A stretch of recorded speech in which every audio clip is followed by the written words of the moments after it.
খোদা বিরত অর্জনের জন্য আল্লাহ তাআলা রব্বুল আলামিন এই উম্মতের জন্য একটি বোনাস দান করলেন। সেই বোনাসটা কি? সেই বোনাসটা হলো রমজান মুবারক। না চাইতেই পাইলাম, কোনো কিছু চাইলাম না, তবু পাইলাম। কিন্তু এই রমজান কদর যদি বুঝতাম তাহলে 2 মাস আগে থেকে আল্লাহ তাআলার কাছে দোয়া করতাম, আল্লাহুম্মা বারিক লানা ফি রজব ওয়া শাবান ওয়া বাল্লিগনা রমাদান। কিন্তু আজকে রমজানের কদর নাই, এই কারণে দোয়া তো পড়ি নেই। বর্তমান রমজান আসছে, এমনকি শেষ পর্যায়ে রমজান চলে যাচ্ছে, বিদায় নেওয়ার পথে, তবুও কোনো কদর নাই। আজকে মসজিদের মধ্যে তারাবির সময় দেখলাম এক কাতার লোক নাই। এই মুহাম্মদের উম্মতের অবস্থা। আর মুহাম্মদের উম্মত শ্রেষ্ঠ উম্মত, আল্লাহ তো জান্নাত এই উম্মতের জন্য বানিয়েছেন। কিন্তু এই উম্মত কি করতে? জান্নাতের কথা, জান্নাত চিনল না।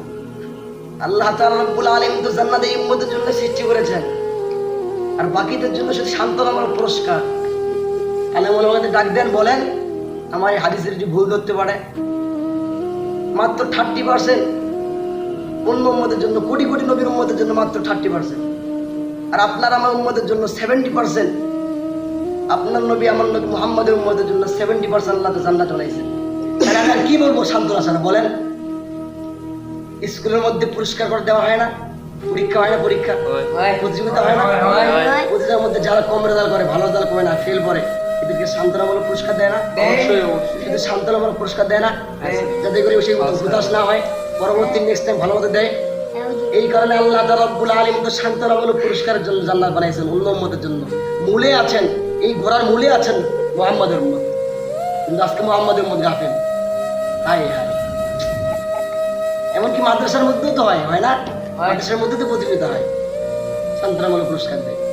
কিন্তু আজকে মুহাম্মদের উম্মত, রমজান মুবারক মাস, পবিত্র মাস, 12টা মাস সর্বোত্তম মাস, শ্রেষ্ঠ মাস, উৎকৃষ্ট মাস রমজান মুবারক পাওয়ার পরেও আজকে মুহাম্মদের উম্মত সে রমজান মুবারকের কেউ বরকত করে না, ইজ্জত করে না, সম্মান করে না। কাল কিয়ামতের ময়দানে যদি জিজ্ঞেস করে তাহলে কি উত্তর দিব বলেন ভাই? আমাকে একটু বুঝান। সারাদিন তো গুনাহ করে, রোজা তো রাখে, শুধু রোজা রাখলেই তো হবে না, রোজা রাখার সাথে 5 ওয়াক্ত নামাজ পড়তে হবে। এমনকি অনেক মুহাম্মদের উম্মত আছে রোজা পর্যন্ত রাখে না, রমজান মুবারক মাস রোজা পর্যন্ত রাখে না। আরে ভাই, নামাজের কথা তো বাদেই দিলাম, রোজার কথা বাদেই দিলাম, সবই তো বাদেই দিলাম। শুধু রাত শেষে, দিন শেষে, রাত্রিবেলা একটু বালিশের মধ্যে মাথাটা দিয়ে যদি আস্তাগফিরুল্লাহ বলে যদি ক্ষমা চায়, তবুও তো অন্তরের মধ্যে একটু সান্ত্বনা দিতে পারি যে না, মুহাম্মদের উম্মত ক্ষমা চাইছে, যদিও কিছু করতে পারে না।